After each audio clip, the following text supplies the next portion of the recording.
네, 안녕하세요. 하이명희입니다. 네, 제가 그 개사일주분들 예전에 좀 됐네요. 저도 이제 바쁘다 보니까 먹고 사느라고 그렇게 됐는데 이 개사일주분들 그 록좌, 태궁 이거 제가 예전에 일부만 찍었었는데 오늘 제가 2부를 이제 시간이 난 김에 좀 속도감 있게 설명을 해드릴게요. 이 원리가 뭐냐면 그건 이론적인 겁니다. 자, 좀 봐주세요. 자, 보세요. 자, 이 사 중에 이제 지장간이 어떻게 되죠? 네,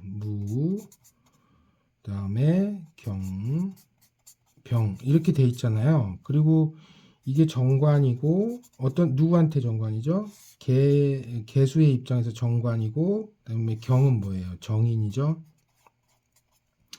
그다음에 병은 정제잖아요. 여기까지는 이제 어느 개념을 쓴 거죠? 십성의 개념을 쓴 거잖아요. 여기까지는 쉽게 되시잖아요. 그리고 그때 제가 이 정관이 12운성상 12운성을 따졌었어요. 얘가 그럼 얼마나 힘이 있는지는 항상 힘은 뭐라고 그랬죠? 힘은 12운성으로 보셔야 됩니다. 이렇게 지장간에서 나온 이 각각의 글자 무경병을 우리가 힘을 따질 때는 12운성으로 보시는 겁니다.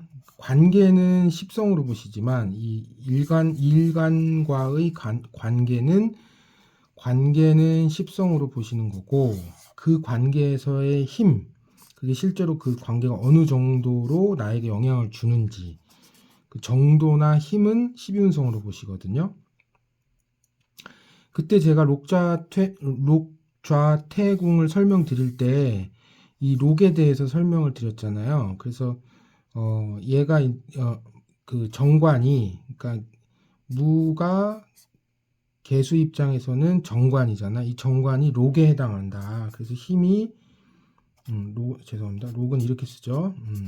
힘이 정도가 강하다. 매우 강하다. 그래서 직장이 어떻다? 좋을 수밖에 없다. 이 말씀까지 드렸어요. 이 말씀까지. 그러면 자, 이론적으로 또 이제 정인은 어떤 거예요? 정인도 그러니까 얘가 금이고 얘가 수잖아요. 그러니까 생해 주니까 정인이죠. 이거는 뭐 십성에서는 배우신 분은 아실 거고. 그럼 얘도 어느 정도의 힘을 갖고 있는지 보면 어때요? 얘는 생지입니다. 그러니까 장생이죠. 12운성상 장생입니다. 장생도 어때요? 얘도 힘이 강한 편이죠. 물론 록보다는 좀 약하지만 그래도 정인 뭔가 배우고자 하는 마음이 기본적으로 학교 공부 주로 학교 공부고 그리고 뭔가 학교 공부를 배우고자 하는 마음이 있으신 분이죠. 그러니까 왜 그런 거 있잖아요. 사람이 뭘 말을 해도 듣지도 않는 사람들도 있잖아요. 근데 이분들은 개사일주분들은 그렇지 않다는 뜻입니다. 근데 아쉬운 점은 학교 공부를 하긴 하는데 이게 포인트거든요. 이게 장생에 놓여 있기 때문에 이 12운성은 앞서서 제가 많이 찍어드렸기 때문에 그건 이제 찾는 법은 생략할게요. 그래서 얘가 장생에 놓여 있기 때문에 정인이 그래서 금생수잖아요. 금생수고 얘가 음이고 얘가 양이니까 정의 관계죠. 그래서 정인이 12운성상 장생에 놓여 있기 때문에 힘은 그렇게 높은 편은 아닙니다. 물론 플러스 개념 정도는 되는데 뭐 예를 들면 록이 힘이 뭐 한 90%다. 100을 기준으로 그러면 이 장생은 뭐 한 30에서 40 정도 이렇게밖에 안 됩니다. 에너지 정도가. 그러니까 학교 공부를 그렇게까지 잘한다고 볼 수는 없죠. 그러니까 뭐 서울대를 가려면 뭔가 좀 다른 글자들이 받쳐줘야 됩니다. 그러나 배우고자 하는 마음이 있고 그럼 조직 생활을 잘하겠죠. 아무래도. 그리고 사람 자체가 어떻겠어요. 마음이 따뜻합니다. 기본적으로 이렇게 반듯하고 마음이 꼬여 있질 않아요. 마음이 꼬인 사람들이 있거든요. 근데 이런 분들은 마음이 꼬여 있지 않고 그래서 그 이유가 뭐다? 이론적으로 그 이유가 뭐다? 정인이 12운성상 장생에 놓여 있기 때문입니다. 그리고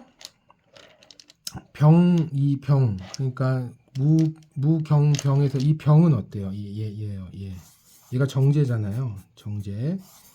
그러니까 이게 정제는 꾸준히 벌 수 있는 뭐 돈이잖아요. 돈이나 내 활동 무대 그런 건데 이 정제도 12운성상 파악을 해보면 어때요? 12운성상 얘도 이 정제라는 녀석도 록에 놓여 있습니다. 그러니까 활동 무대가 에서 벌어들인 활동 무대나 벌어들이는 돈 자체가 좀 튼튼하죠.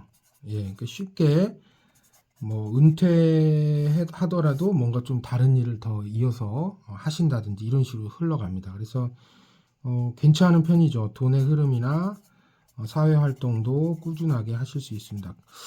그런데 이제 제가 여기까지는 이제 좀 이해가 되시잖아요. 그러니까 12운성으로 그 정도를 파악해 봤습니다. 정관, 정인, 정제가 과연 어느 정도인가 파악을 했는데 그 개사일주의 키포인트는 여기에 있습니다. 태궁에 있습니다.